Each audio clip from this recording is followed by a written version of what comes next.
अरे आप कहते हैं मोदी जी मैं भी चौकीदार, मोदी जी के समर्थन में लोग कहते हैं मैं भी चौकीदार। ये चौकीदार नहीं हैं, ये देश के ठेकेदार हैं। और ये देश के ठेकेदार कैसे हैं? क्योंकि इस देश के लोगों का, उनके भविष्य को ये ठेके पे कर देना चाहते हैं। ये जो अग्निपथ योजना है, इसकी मोटी मोटी बात आप समझ लीजिए।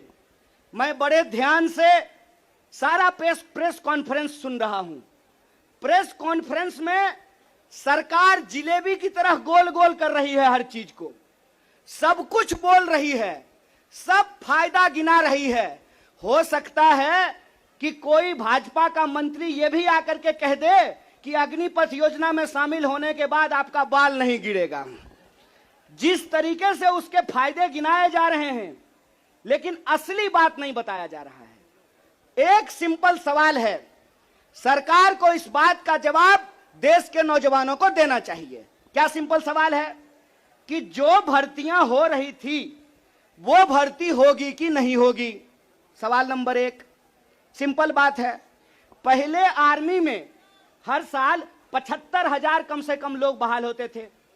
बाद में बीजेपी ने इसको घटा करके 50,000 कर दिया और पिछले 2 साल में, अब तीसरा साल है, 50,000 लोगों को की भी भर्ती नहीं की गई। बहाना क्या दिया गया?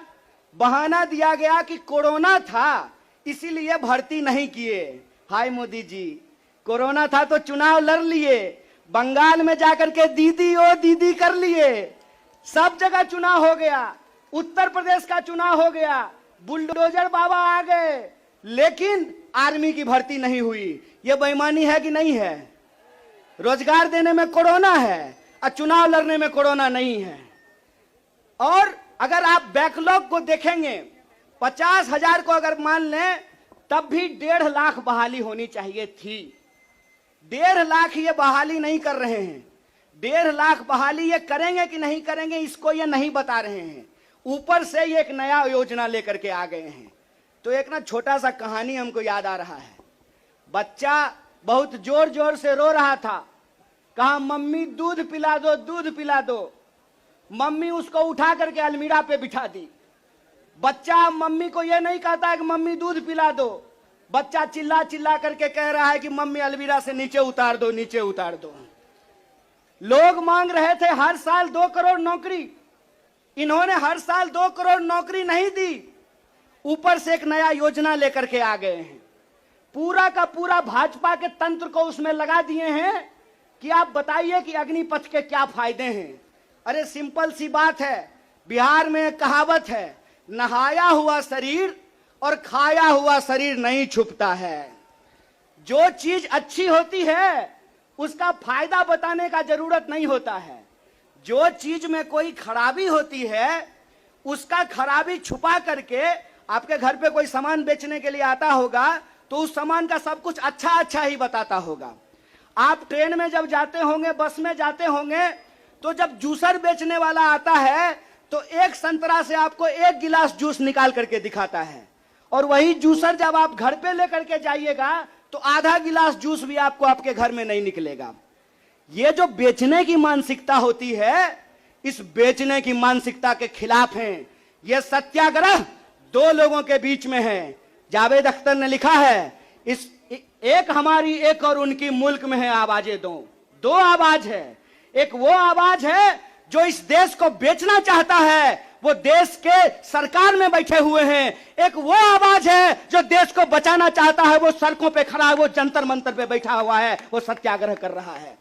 और ये सत्याग्रह हम इसलिए कर रहे हैं कि सरकार के झूठ को हम समझ रहे हैं। झूठ क्या है? झूठ है कि ये लोग परमानेंट बहाली को बंद करने जा रहे हैं। परमानेंट बहालियां नहीं होगी। अगर ये परमानेंट बहाली करना चाहते हैं तो सिर्फ सेंट्रल गवर्नमेंट में 28 लाख पोस्ट खाली है। ये परमानेंट बहाली बंद करके ठेकाकरण के फायदे देश को समझा रहे हैं। जब भी देश में कोई ठेकाकरण किया जाता है तो सिर्फ उसका फायदा ही फायदा बताया जाता है। जब भी देश की कोई सार्वजनिक संपत्ति बेची जाती है तो उसका फायदा ही फायदा बताया जाता है।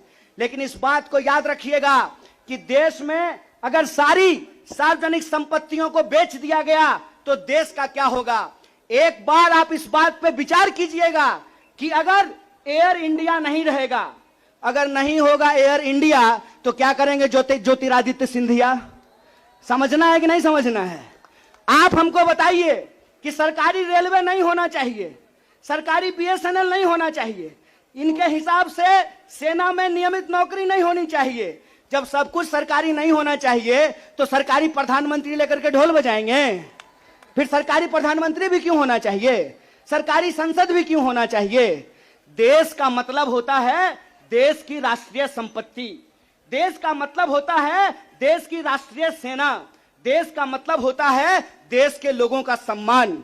इसीलिए मैं आप तमाम लोगों से यह आग्रह करने के लिए आया हूं, कांग्रेस पार्टी की लड़ाई सिर्फ अपने नेता को बचाने की लड़ाई नहीं है, कांग्रेस पार्टी की लड़ाई इस देश को बचाने की लड़ाई है। वो देश जिस देश को गांधी ने बनाया है, जिस देश को नेहरू, मौलाना अबुल कलाम आजाद ने बनाया है, उस देश को बचाने की लड़ाई है।